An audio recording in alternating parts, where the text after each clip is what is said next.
Sa laro ng buhay, lahat tayo naghahangad manalo. Kaya sa bawat pag-usad ng araw kasabay ang mga panibagong hamon na darating, hingin lagi sa taas ang ibayong lakas upang matagumpay mong lampasan ang bawat pagsubok. Kasi ang buhay, di kailanman ipinangakong maging madali. Ngunit ang pangako ng Diyos, sasamahan ka niya sa bawat mong laban. Kaya para sa pangarap, dapat huwag mapagod. Remember that life is the most difficult exam. And you know what?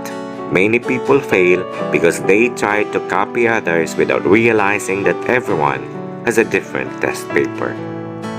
At kung sakaling saan ka man dalhin ang iyong mga pangarap, baunin mo lagi ang respeto at pakikisama. Because in this game called life, winning comes in different forms. So play it well without hating and hurting.